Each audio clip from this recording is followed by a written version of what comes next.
Maldives adalah negara Asia terkecil yang terletak di lautan apa? Australia, Caribbean, Atlantic, Oceania. In English it starts with I.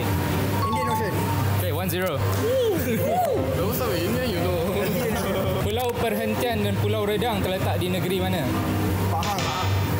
Starts with a T. Terengganu. Ya. 2-0. Perhentian, right. Sports question. Michael Schumacher merupakan seorang ikon dalam sukan apa? F1.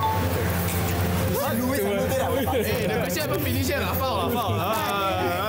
Apakah bandar terkenal di Itali yang bermula dengan huruf R?